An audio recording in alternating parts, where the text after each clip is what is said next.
All right, let's dive headfirst into one of the most vivid, strange, and, let's be honest, kind of terrifying books in the entire Hebrew Bible, the book of Ezekiel. This thing is just packed with these cosmic visions and bizarre prophetic acts that really make you rethink what it even means to be a prophet. Right off the bat, we're hit with a vision that has baffled people for centuries. We're talking wheels within wheels, covered in eyes, four-faced creatures moving like lightning. It seriously sounds like something out of a sci-fi movie. But this isn't just some random wild trip. Every single strange detail has a point, and that's exactly what we're going to unpack. You know, this first chapter doesn't feel like a gentle calling. It's more like a shocking, totally unsolicited audition. God doesn't just whisper to Ezekiel. He puts on this incredible performance of cosmic power that just leaves the prophet completely floored, setting the stage for the wild mission that's about to come. And you've got to pay attention to the setting here, because it is so important. This isn't happening in the holy city of Jerusalem. It's not at the temple. Ezekiel is in exile, a captive in Babylon. So the divine shows up not in some sacred expected place, but in a land of defeat and despair. That context is absolutely crucial. So just try to picture it. You're Ezekiel. You're sitting by a river, probably thinking about the terrible fate of your people. And then this happens. A storm cloud rolls in, but it's like no storm you've ever seen. It's described as this huge cloud with raging fire inside it, glowing with this brilliant amber light. Talk about a dramatic entrance.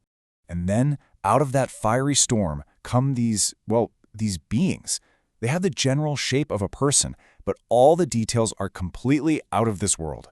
Get this, each one has 4 faces, 4 wings, feet that shine like polished bronze, and human hands tucked under their wings. And the way they move is just eerie. They shoot straight forward without ever even turning their bodies. So, let's look at these 4 faces. Each creature has the face of a human, a lion, an ox, and an eagle. And a lot of people think these represent the very best of different parts of creation. Humanity for wisdom, the lion for wild animals, the ox for domestic animals, and the eagle for birds. It's like a vision of all of creation, all rolled into one powerful, unified being. As if the 4-faced creatures weren't mind-bending enough. Then we get the wheels, and this might be the most famous part of the whole vision. They're described as these impossible wheels within a wheel, super high and just covered all over their rims with eyes. And they don't move like normal wheels. They can go in any of the 4 directions instantly, in perfect sync with the creatures. Why? The text says it's because the spirit of the living creatures was in the wheels. So after all of this, the fire, the creatures, the wheels, a throne that looks like it's made of sapphire, and a figure glowing with light, Ezekiel kind of sums it up. But notice, he can't even describe God's glory directly. He has to say it was the appearance of the likeness of it. It's beyond words. And what's his reaction? The only one possible. He just falls on his face, completely overcome. Okay, so after that absolutely terrifying vision, Ezekiel gets his job description. And let me tell you, it is not going to be an easy gig. He's basically handed a script, a very specific message for a very specific and very, very difficult audience. His mission is to warn his own people, the Israelites who are in exile with him. But listen to how God describes them. They're not some faithful group just waiting for a word of hope. Oh no, they're called a rebellious nation, impudent and stubborn. God is pretty much telling him, hey, I'm sending you to a bunch of people who are absolutely not going to listen to a word you say. And his first task is every bit as strange as that vision. A hand appears, holding a scroll, and he's told to eat it. Now this scroll isn't filled with good news. It's covered front and back with words of doom and destruction. But, and this is the craziest part, when he eats it, it tastes as sweet as honey. It's this powerful metaphor. The prophet has to internalize this bitter message of judgment so completely that it becomes a part of him, and fulfilling God's will, even when it's tough, is sweet. Now, Ezekiel's job goes way beyond just talking. He's actually commanded to become this living, breathing piece of performance art. It's like he's putting on street theater for a city that's about to be destroyed. His own body, his own life, that becomes the message. And just listen to the things he has to do. First, he has to make a little clay model of Jerusalem and then act out a siege against it. Then he has to lie on his side for a grand total of 430 days, literally bearing the years of his people's sin on his own body, all while eating these tiny starvation-level rations cooked over disgusting fuel to show what the siege will be like. And then, the final shocking act. He has to take a sword and shave his head and beard, which was a sign of total humiliation. Now that hair he just shaved off, it becomes a prop in his play, a direct prophecy of what's going to happen to the city. He burns a third of it in his model city. That's for the people who will die from famine and plague. He takes another third and chops it at it with a sword around the city. And the last third, he just throws it into the wind, symbolizing the people who will be scattered into exile.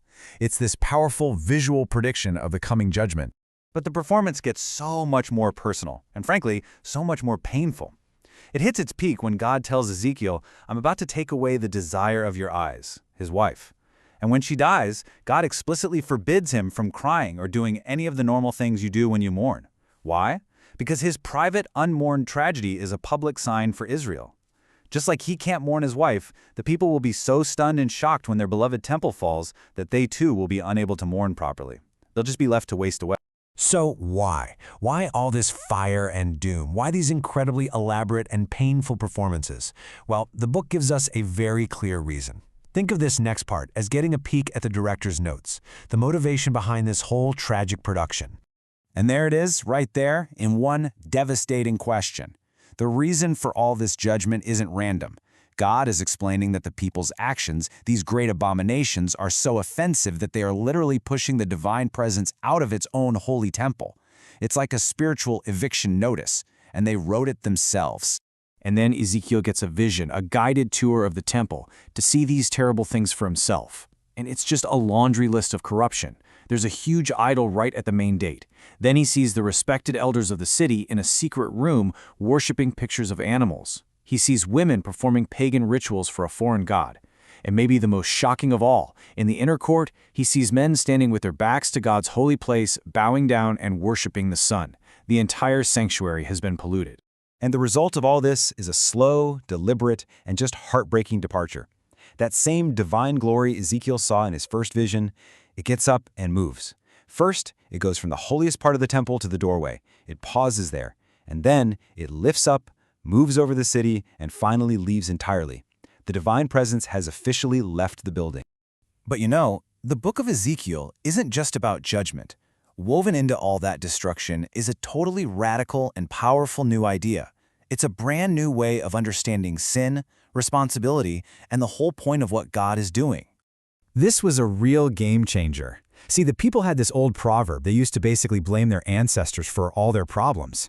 But Ezekiel comes in with this groundbreaking message from God. Not anymore. From now on, accountability is radically individual. A good person won't be punished for what their bad father did, and a bad person won't be saved by what their good father did. Every single person is responsible for their own choices. So when you put it all together, the crazy visions, the street theater, the judgment, even the promises of restoration later in the book, what's the ultimate goal? What's the point? Well, the book of Ezekiel hammers home one single phrase more than 60 times. It's the core reason for everything. That's it. That's the whole point. The ultimate purpose isn't just punishment for the sake of punishment. It is revelation. It's about knowing. Through all the judgment, through the restoration, through every strange and terrifying thing that happens, the goal is that the people of Israel, and even the nations around them, will finally have a true, undeniable understanding of who God is.